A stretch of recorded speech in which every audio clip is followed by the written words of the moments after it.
चल भाग यहाँ से, बड़ा आया तेरी जमीन मेरी जमीन करने वाला। पवन के चाचा उसकी जमीन पर जबरदस्ती कब्जा कर लेते हैं और पवन के चाचा इस गांव के सबसे अमीर आदमी थे।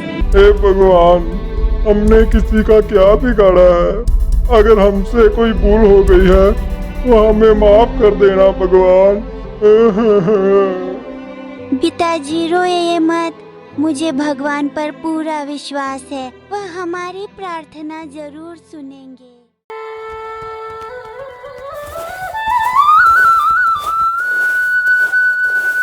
हे भगवान, इतनी गर्मी, मेरा तो खून पसीना एक हो गया है। पता नहीं हम गरीबों की भी क्या जिंदगी है, लेकिन मैं मेहनत करनी नहीं छोड़ूंगा, चाहे कुछ भी हो जाए। विष्णुनगर के एक गांव में पवन अपनी पत्नी राधा और अपनी बेटी रुक्मणी के साथ रहता था। वह एक गरीब परिवार था, लेकिन उसका परिवार बहुत ही मेहनती था और उसकी बेटी बहुत ही आज्ञाकारी थी। पवन एक किसान था। उसके पास थोड़ी सी जमीन थी जिस पर वह खेती करके अपने घर का गुजारा करता था। चलो दोस्तों, देखते हैं पवन की जिंदगी में क्या चल रहा है। अरे ओ पवन, क्यों इतनी गर्मी में अपने सूखे बदन का पसीना बहा रहा है? चल घर चला जा और आराम कर। अरे चाचा आप, अरे आइए आइए, कैसे हो आप? अरे अरे ये सब छोड़, पहले मुझे ये बता कि मेरी जमीन पर तू खेती क्यों कर रहा है रे भाई? अरे नहीं नहीं चाचा जी, ये आपकी जमीन नहीं है। आपकी जमीन उस तरफ है, मैं तो अपनी जमीन पर खेती कर रहा हूँ।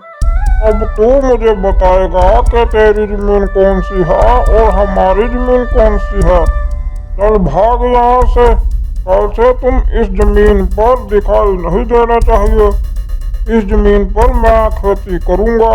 हाँ, लेकिन चाचा जी ये जमीन तो मेरे नाम है, आप मुझसे जबरदस्ती ये जमीन छीन क्यों रहे हो? मेरे पास तो यही जमीन है जिस पर खेती करके मैं अपने घर का गुजारा करता हूँ। अरे मुझे तेरा ये रोना धोना नहीं सुनना है। अब तू प्यार से यहाँ से जाएगा या मैं अपने आदमियों को बुलाकर तेरी धुलाई करवा के यहाँ से भगाऊं। चल भाग यहाँ से, बड़ा आया तेरी जमीन मेरी जमीन करने वाला। अरे तुम खड़े खड़े मेरा मुंह क्या देख रहे हो? चलो जल्दी से इस जमीन पर काम शुरू करो। पवन के चाचा उसकी जमीन पर जबरदस्ती कब्जा कर लेते हैं और पवन के चाचा इस गांव के सबसे अमीर आदमी थे, जिस वजह से सभी लोग उनसे डरते थे। यह सब सुनकर पवन उदास हो जाता है और मुंह लटकाकर घर चला आता है। क्या हुआ जी, आप इतने उदास क्यों हो? कुछ हुआ है क्या? हाँ राधा, आज जब मैं अपनी जमीन पर खेती कर रहा था तो मेरे चाचा ने आकर हमारी जमीन पर कब्जा कर लिया और मुझे वहाँ से भगा दिया है। लेकिन आपके चाचा के पास तो बहुत सारी जमीन है, फिर भी वे हमारी जमीन पर कब्जा क्यों कर रहे हैं? पता नहीं, और ऊपर से ये गर्मी भी परेशान कर रही है। पिताजी, मैं चाचा जी को मार मार कर अपनी जमीन से भगा दूंगी। बेटा मैं तुम्हारी परेशानी समझ सकता हूँ, लेकिन हमें अपने से बड़ों पर हाथ नहीं उठाना चाहिए। हमें भगवान पर भरोसा रखना होगा। पहले आप पानी पी लो, फिर हम इस बारे में बात करेंगे। सुनिए, हमें गांव वालों को इकट्ठा करके आपके चाचा के पास जाना होगा और हमें अपनी खेती की जमीन वापस लेने के लिए बात करनी होगी। ऐसा नहीं हो सकता, तुम तो जानती ही हो कि चाचा तो सबके साथ झगड़ा करते रहते हैं। वह तो किसी की बात ही नहीं मानते। तो फिर क्या हमें मुखिया जी के पास जाना होगा? मुखिया जी के बिना तो और कोई भी हमारी बात नहीं सुनेगा। तुम ठीक कह रही हो। अगले दिन पवन और उसकी पत्नी मुखिया जी के पास चले आते हैं। राम राम मुखिया जी। राम राम भाई, क्या बात है, बड़े परेशान लग रहे हो, कुछ हुआ है क्या? हाँ मुखिया जी, आप तो जानते ही हैं कि मेरे पास तो थोड़ी सी ही जमीन है और उसी से मेरे घर का गुजारा चलता है। हाँ पवन, मैं जानता हूँ, लेकिन तुम इतने परेशान क्यों हो? मुखिया जी, इनके चाचा ने हमारी जमीन पर कब्जा कर लिया है और इनको वहाँ से भगा दिया है। हे भगवान, पता नहीं तुम्हारे चाचा कब सुधरेंगे। पूरा गांव उनकी शिकायतें लेकर मेरे पास आता ही रहता है। मुखिया जी, कोई भी हमारी मदद करने के लिए तैयार ही नहीं है। पूरे गांव के लोग तो मेरे चाचा से डरते हैं। केवल आप ही हैं जो हमारी मदद कर सकते हैं। मुखिया जी, आप तो जानते ही हैं, इसी खेती से हमारे घर का गुजारा चलता है। अगर हमारी ज़मीन वापस ना मिली तो हम तो भूखे ही मर जाएंगे।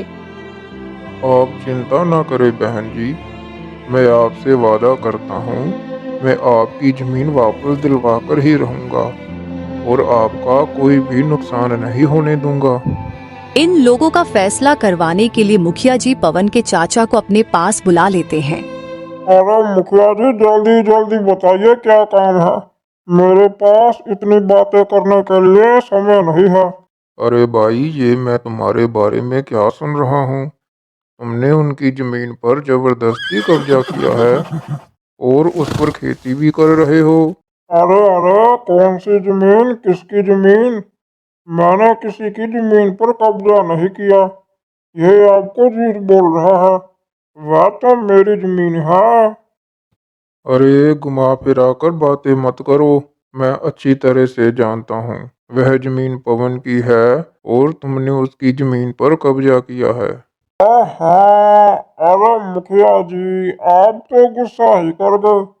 मैं तो कहता हूँ इसको भगाओ यहाँ से और हम दोनों ले देकर कुछ कर लेते हैं। इसमें आपका भी फायदा होगा और मेरा भी। चाचा की बातें सुनकर मुखिया जी गहरी सोच में डूब जाते हैं और थोड़ी देर सोचने के बाद मुखिया जी पवन को कहते हैं। तो सुनो पवन, तुम्हारे चाचा ठीक ही कह रहे हैं। यह जमीन उन्हीं की है और तुम्हें कोई और काम ढूंढ लेना चाहिए।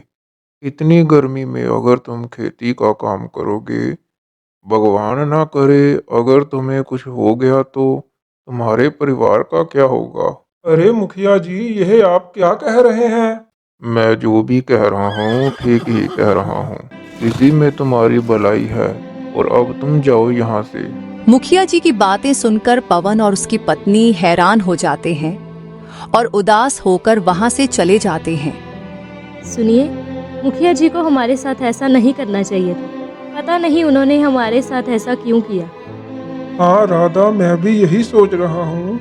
पता नहीं इस दुनिया में लोग गरीब और कमजोर लोगों के बारे में क्यों नहीं सोचते। हर कोई अमीर लोगों का ही साथ देता है। हम गरीब लोग तो बस सूखे पत्ते की तरह पैरों के नीचे कुचले जाते हैं।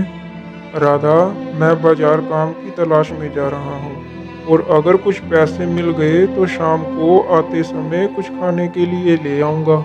काम की तलाश में पवन सारा दिन इधर उधर घूमता रहता है, लेकिन गर्मी की वजह से उसे कोई भी काम नहीं मिलता और पवन शाम को खाली हाथ ही घर लौट आता है। अरे, आप तो खाली हाथ ही वापस लौट आए।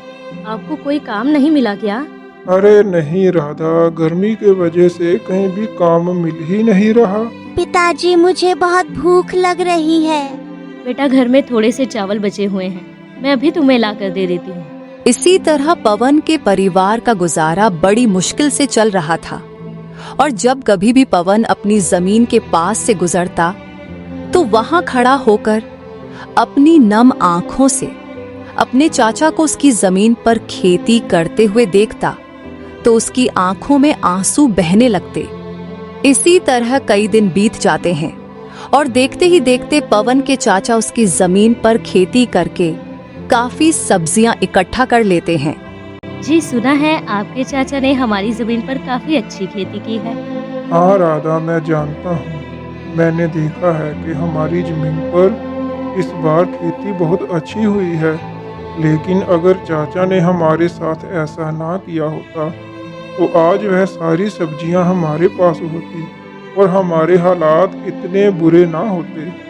पिताजी, मैं पंडित जी से सुना था कि जब हमारे ऊपर कोई मुसीबत आती है तो हमें भगवान के पास जाकर प्रार्थना करनी चाहिए। अरे हाँ बेटा, तुम तो हमसे भी ज्यादा होशियार हो। अगली सुबह पवन का परिवार मंदिर में दर्शन के लिए चला आता है। हे भगवान, हमने किसी का क्या बिगाड़ा है? अगर हमसे कोई भूल हो गई है तो हमें माफ कर देना भगवान। पिताजी रोइए मत, मुझे भगवान पर पूरा विश्वास है, वह हमारी प्रार्थना जरूर सुनेंगे। पवन का परिवार प्रार्थना करके बाहर आ ही रहा था कि तभी बाहर उनको मुखिया जी मिल जाते हैं। अरे आओ पवन, मैं कई दिनों से तुम्हें ढूंढ रहा था। रहने दीजिए मुखिया जी, हमें आपसे कोई बात नहीं करनी है। आप चले जाइए यहाँ से। जब मेरे चाचा ने हमारी जमीन पर कब्जा किया था तो आपने भी हमारा साथ नहीं दिया था। चले जाइए यहाँ से। मुखिया जी, आपने हमारे साथ अच्छा नहीं किया। अरे बेटा, अभी सब समझ आ जाएगा। पहले आप सब लोग मेरे साथ चलो। अरे ये मुखिया जी सब लोगों को इकट्ठा करके मेरी ओर क्यों चले आ रहे हैं? मुखिया जी के कहने पर पवन का परिवार मुखिया जी के साथ चला जाता है। अरे आइए आइए मुखिया जी, देखो तो मैंने अपनी मेहनत से कितनी अच्छी फसल बोई है। हाँ हाँ, हम सब गांव वाले देख रहे हैं कि फसल कौन पैदा कर रहा है और जमीन किसकी है। यह सारी फसल पवन की जमीन पर बोई गई है और इस हिसाब से सारी की सारी फसल पर इस पवन का ही अधिकार है। मुखिया जी की यह बातें सुनकर पवन और उसके चाचा दोनों ही एकदम चौंक जाते हैं। अरे मुखिया जी, ये आप कैसी बातें कर रहे हैं? इस फसल पर मैंने बहुत मेहनत की है और इस पर मेरा अधिकार है। अगर आप कहो तो आपकी कुछ जेब भारी कर दूंगा। मतलब क्या है तुम्हारा? क्या तुम मुझे रिश्वत देना चाहते हो? मैंने पहले भी तुमसे पैसे नहीं लिए थे और इस बार भी तुम्हारी बेईमानी के पैसे नहीं लूंगा। अरे नहीं मुखिया जी, आप गलत समझ रहे हो। मैं बस ये कहने की कोशिश कर रहा हूँ कि मैं आपकी कुछ सेवा पानी को दूंगा, लेकिन ये जमीन मेरे पास रहने दीजिए। सेवा तो हम तुम्हारी करेंगे, वह भी जूते से। मैंने ना मारो, मैंने माफ कर दो हुजूर। और सुन, तुमने पवन की जमीन पर बेईमानी से कब्जा किया था और अब ये सारी फसल का मुनाफा पवन को दिया जाएगा। मुखिया जी, मुझे मेरी मेहनत के पैसे तो दे दो। मैंने बहुत मेहनत करके फसल पैदा की है। पवन ने तो तुझे उसकी जमीन पर मेहनत करने के लिए नहीं कहा था। ये सब तुमने अपनी मर्जी से किया है और तुम्हें 1 रुपया भी नहीं मिलेगा। यही तुम्हारी बेईमानी की सजा है। जब पवन मेरे पास पहले दिन आया था तो मैंने उसी समय सोच लिया था कि तुम्हें सारी फसल बीजने का काम करने दिया जाए और जब फसल काट दी जाएगी तो सारी फसल पवन को दे दी जाएगी ताकि तुम्हें तुम्हारी बेईमानी की सजा मिल सके और पवन को बिना मेहनत किए उसकी फसल मिल जाए। तुम पवन के साथ बेईमानी करने जा रहे थे और उल्टा मैंने तुम्हें ही तुम्हारी जाल में फंसा दिया। पवन का परिवार अपनी जमीन वापस पाकर खुश हो जाता है और सारी सब्जियां बेचकर खूब पैसा कमा लेता है। और दूसरी तरफ पवन के चाचा को उसके बुरे कामों की सजा मिल जाती है। और दोस्तों, हमें भी बेईमानी से काम नहीं करना चाहिए। अपनी ईमानदारी और अपने हक का पैसा खाना चाहिए। और दोस्तों, हमारे चैनल टोन स्वैग ज़िगज़ैग को लाइक, शेयर और सब्सक्राइब करना मत भूलना।